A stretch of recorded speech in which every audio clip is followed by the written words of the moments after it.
जिसका डर था वही हो गया। रूस ने यूक्रेन पर बड़ा हमला कर दिया। रूस ने उस मिसाइल से हमला किया जो अमेरिका तक भी मार कर सकती है। दावा यह किया जा रहा है कि यूक्रेन पर यह मिसाइल चलाकर रूस ने सीधे सीधे अमेरिका को चैलेंज कर दिया है, जिसके बाद 80 साल से सो रहे परमाणु शैतान के युद्ध में एंट्री की आशंका बढ़ गई है। एक रिपोर्ट आपको दिखाते हैं। 80 साल से सोए परमाणु शैतान के जागने का सच।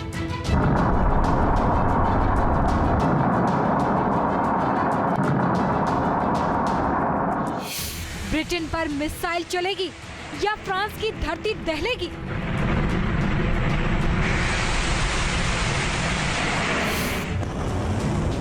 जर्मनी जिंदा रहने को तरसेगा या अमेरिका पर सबसे बड़ा बम बरसेगा?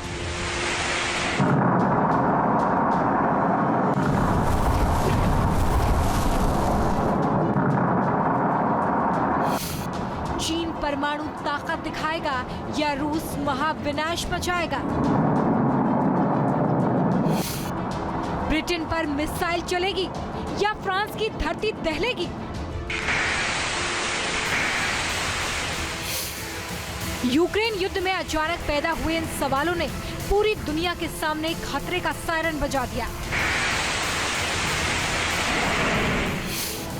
जिसके बाद सबसे खतरनाक वॉरशिप निकल पड़ा है।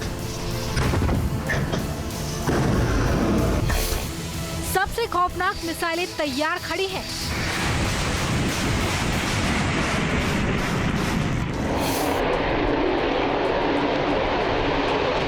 और सबसे खतरनाक फाइटर जेट अलर्ट मोड पर है।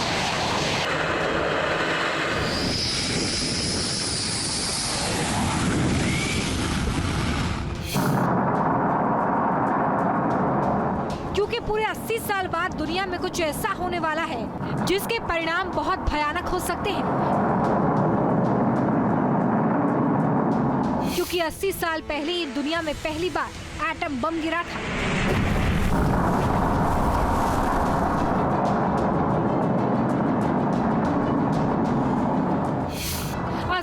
पहले ही युद्ध में केमिकल हथियार चले थे और 80 साल पहले ही सोवियत रूस को सबसे बड़ी चुनौती मिली थी। अब सवाल यह है कि आखिर इस बार क्या होने वाला है? नाटो देशों में मिसाइल चलाने की बात कौन कर रहा है? और क्या वाकई वो वक्त आ गया है जब दुनिया एक बार फिर एटम बम का महाविनाश देखेगी?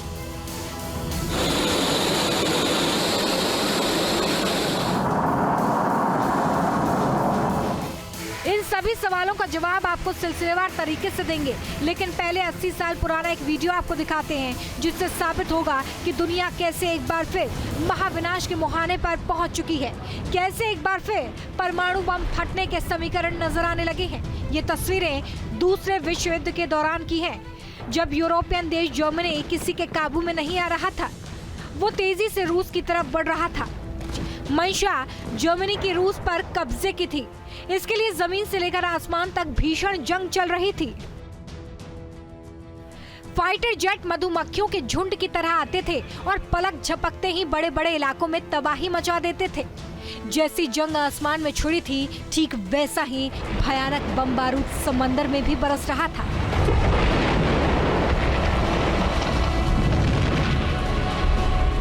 अब सवाल यह है कि दूसरे विश्व युद्ध की तस्वीरों को दिखाने की वजह क्या है?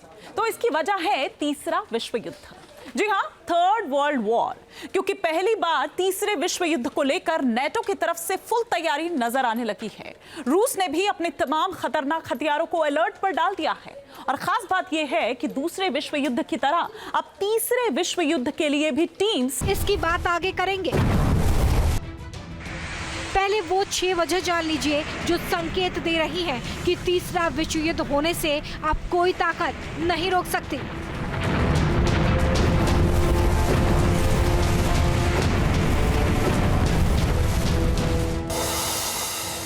इसमें पहली वजह है कि रूस ने पहली बार यूक्रेन युद्ध में आईसीबीएम का इस्तेमाल किया है। ऐसा करके रूस ने सीधा अमेरिका को चुनौती दे दी है।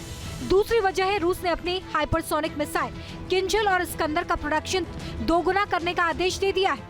तीसरी वजह है फिनलैंड और नॉर्वे ने अपने नागरिकों को युद्ध के लिए तैयार रहने को कह दिया है। चौथी वजह है कि रूस से सटे पोलैंड ने बॉर्डर पर हथियारों का जमावड़ा बढ़ा दिया है और F-16 फाइटर जेट लगातार गश्त लगा रहे हैं। पांचवी वजह है ब्रिटेन अपने देश में अमेरिका के B-61-12 बम तैनात करने को मंजूरी दे चुका है। और छठी वजह है नाटो ने यूक्रेन की राजधानी कीव से अपना बोरिया बिस्तर समेटना शुरू कर दिया है। अमेरिका समेत 7 देशों ने अपने दूतावास बंद कर दिए हैं।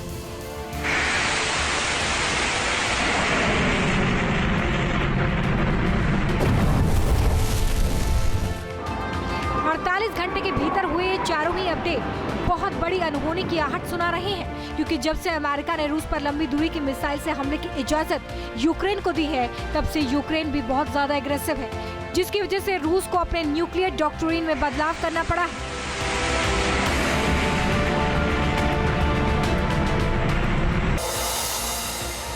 लेकिन सवाल यह है कि आखिर क्यों कहा जा रहा है कि इस बार का विश्व युद्ध सर्वनाश कर देगा।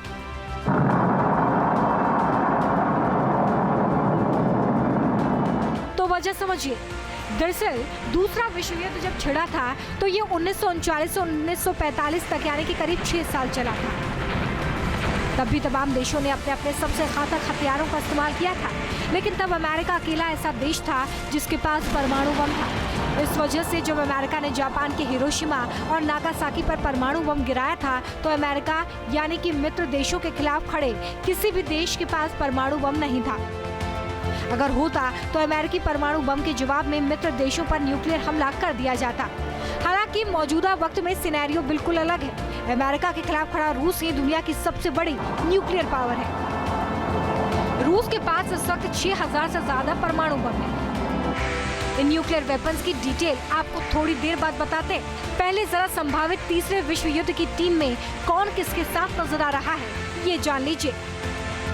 दरअसल मॉस्को टाइम्स में छपी खबर के मुताबिक अगर तीसरा विश्व युद्ध छिड़ा तो दुनिया 3 गुटों में बंट जाएगी। इसमें पहला गुट होगा अमेरिका का, जिसमें अमेरिका के साथ यूक्रेन, ब्रिटेन, फ्रांस, जर्मनी, तुर्की, इटली, जापान, ऑस्ट्रेलिया है। और यूरोप के तमाम वो देश शामिल होंगे जो नाटो का हिस्सा है। दूसरे गुट में रूस, बेलारूस, चीन, उत्तर Korea, Iran, Iraq, Syria, Venezuela और लेबनान शामिल है। इसके अलावा तीसरे गुट की अगुवाई भारत करेगा, जिसमें भारत समेत ज्यादातर विकासशील देश शामिल होंगे। तीसरा विश्व युद्ध एक वो युद्ध होगा, वो विश्व को तोड़ देगा, उसमें कुछ भी नहीं बचेगा। एक वो, क्योंकि टेक्नोलॉजिकल एडवांसमेंट इतनी ज्यादा है, जो न्यूक्लियर एस्पेक्ट्स हैं वो अपने आप में इतने खौफनाक हैं कि उसके इलाके को आप कभी मेजर नहीं कर पाएंगे। चाहे लोगों की फर्स्ट स्ट्राइक की बात करें, सेकंड स्ट्राइक की बात करें, हो सकता है कोई बोल दे टैक्टिकल न्यूक्लियर वेपन्स को इस्तेमाल करेगा या नहीं करेगा, बट मेरा अपना आकलन है कि एक बार शुरू करने के बाद उसे रोक पाना इम्पॉसिबल होगा। बेशक तीसरे विश्व युद्ध की इस बसात में अमेरिका के साथ ज्यादा देश नजर आ रहे हों, मगर दुनिया के सबसे खतरनाक हथियार और परमाणु बमों का जखीरा रूस के खेमे के पास है।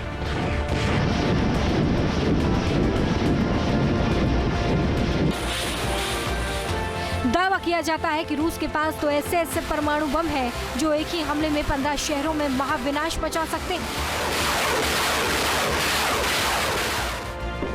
दावा किया जा रहा है कि अगर यूक्रेन युद्ध आगे बढ़ता है और तीसरे विश्व युद्ध में तब्दील होता है, तो रूस का अगला टारगेट पोलैंड हो सकता है, क्योंकि पोलैंड ही नाटो देशों और यूक्रेन के बीच कड़ी का काम कर रहा है। यूक्रेन को होने वाली हथियारों की सप्लाई पोलैंड के रास्ते ही पहुंच रही है। यही वजह है कि पोलैंड पुतिन की आंखों में कांटे की तरह चुभ रहा है। आपको बता दें कि पोलैंड यूरोप का अकेला ऐसा देश है जिसका बॉर्डर यूक्रेन, रूस और बेलारूस तीनों के साथ लगता है।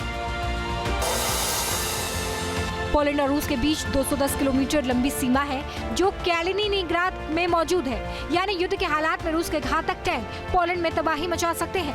पोलैंड रूस के दोस्त बेलारूस के साथ भी 418 किलोमीटर लंबा बॉर्डर शेयर करता है। बेलारूस में पुतिन ने अपने टैक्टिकल न्यूक्लियर वेपन तैनात कर रखे हैं, जो यूरोप के लिए सबसे बड़ा खतरा है। इसके अलावा पोलैंड यूक्रेन के साथ 535 किलोमीटर की सीमा साझा करता है, जो रूस को बिल्कुल बर्दाश्त नहीं है। खबर है कि रूस की न्यूक्लियर हमले की धमकी और यूक्रेन पर ICBM दागने के बाद से सबसे ज्यादा पोलैंड ही डरा हुआ है। लिहाजा पोलैंड ने बॉर्डर पर हथियारों की तैनाती बढ़ाना शुरू कर दिया है। अतिरिक्त infantry vehicle tank, missile launcher की तैनाती की जा रही है। बेलारूस से सटी सीमा पर air defence system, radar system active कर दिए गए हैं। इसके अलावा पोलैंड को अमेरिका से मिले F-16 फाइटर जेट लगातार उड़ान भर रहे हैं ताकि रूस या बेलारूस की सेना को पोलैंड में घुसने से रोका जा सके।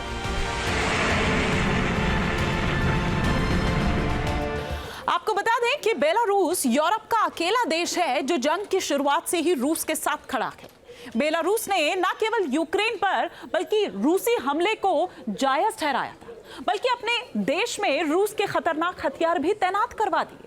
खास बात यह है कि रूस बेलारूस के साथ न्यूक्लियर ड्रिल भी कर चुका है, यानी जरूरत पड़ने पर रूस की इजाजत से वो रूस के न्यूक्लियर हथियारों का इस्तेमाल भी कर सकता है। तीसरे विश्व युद्ध के हालात में बेलारूस नाटो के लिए सबसे बड़ा सिरदर्द साबित हो सकता है। जानकार भी मानते हैं कि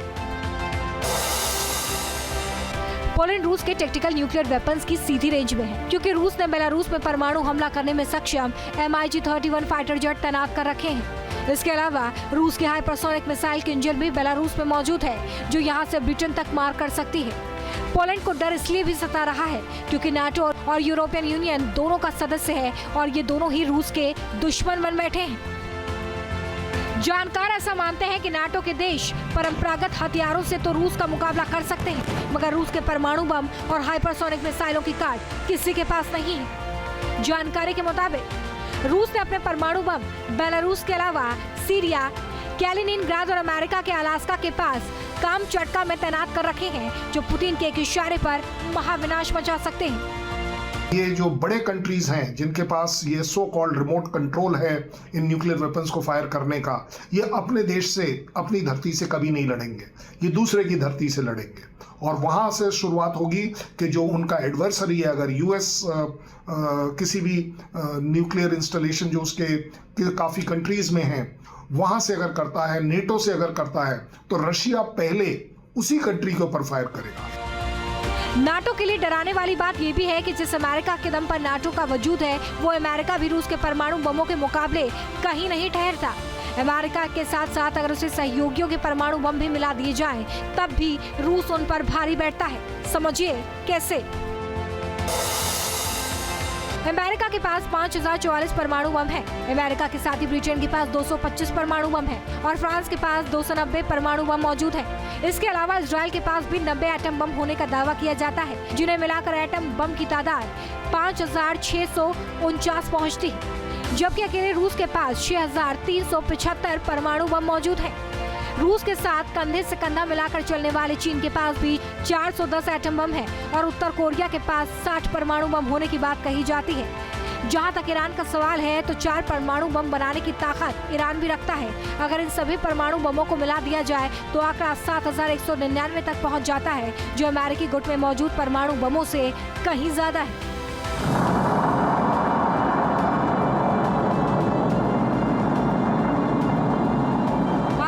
कि रूस के एटमी तैयारी को देखते हुए नाटो देशों के हाथ पांव फूल गए हैं, जिसके बाद अमेरिका ने भी नाटो का हौसला बढ़ाने के लिए अपने F-35 फाइटर जेट उड़ाए हैं। बताते हैं कि F-35 फाइटर जेट न केवल अमेरिका का बल्कि दुनिया का सबसे एडवांस फाइटर जेट है, जो परमाणु हमला करने में सक्षम है। अमेरिका ने नाटो के अपने 13 सहयोगियों को ये फाइटर जेट मुहैया कराया है, जो तीसरे विश्व युद्ध की सूरत में तस्वीर बदल सकता है। इजराइल इसका ईरान के खिलाफ भी इस्तेमाल कर चुका है, जब इसने ईरान में घुसकर उसकी न्यूक्लियर साइट को नुकसान पहुंचाया था। वहीं इसकी खासियत की बात करें तो F-35 5वीं पीढ़ी का एडवांस फाइटर जेट है, जो हाईटेक स्टेल्थ टेक्नोलॉजी से लैस है। ये विमान रडार की पकड़ में नहीं आता। अमेरिकी वायुसेना का मल्टी रोल कॉम्बैट एयरक्राफ्ट है। सुपरसोनिक स्पीड से उड़ान भरने में सक्षम है। ज्वाइंट स्ट्राइक फाइटर के नाम से भी जाना जाता है। हवा से हवा और सतह से सतह पर हमला करने में सक्षम है। दुश्मन के रडार को चकमा देने में माहिर है।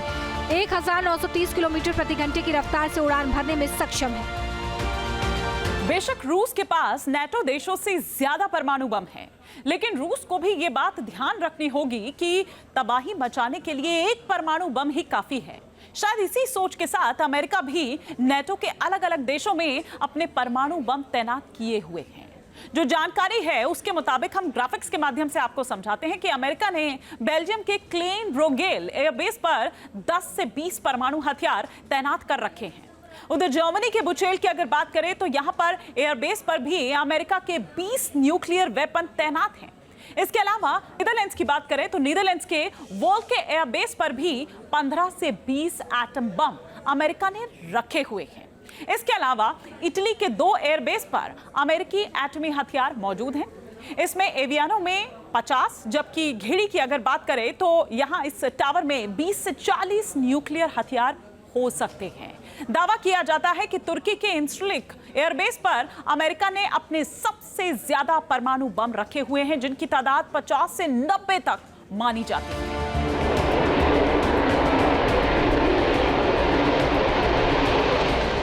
दावा किया जाता है कि F-35 का स्ट्राइक रेट 100% का है। अगर संभावित तीसरे विश्व युद्ध में परमाणु बम चलाने की नौबत आए तो F-35 फाइटर जेट का इस्तेमाल जरूर किया जाएगा, क्योंकि ये न केवल किसी भी मौसम में हमला कर सकता है बल्कि हमले से पहले दुश्मन का रडार भी जाम कर देता है। बताते हैं कि अमेरिका ने F-35 फाइटर जेट के साथ यूरोप में अपने परमाणु बम भी तैनात कर रखे हैं, जहाँ से सबसे पहले रूस पर न्यूक्लियर अटैक किया जा सकता है। तो कुल मिलाकर तैयारी और तनाव दोनों तरफ है। मिसाइलें दोनों तरफ तैयार खड़ी हैं, फाइटर जेट दोनों तरफ एक्टिव है और न्यूक्लियर हथियारों की कमी भी दोनों तरफ नहीं है।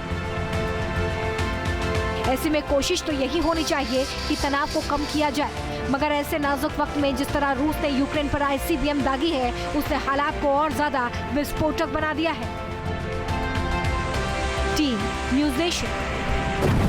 न्यूज नेशन अब व्हाट्सएप पर खबरों की ताजा अपडेट के लिए न्यूज नेशन के इस QR कोड को स्कैन करें।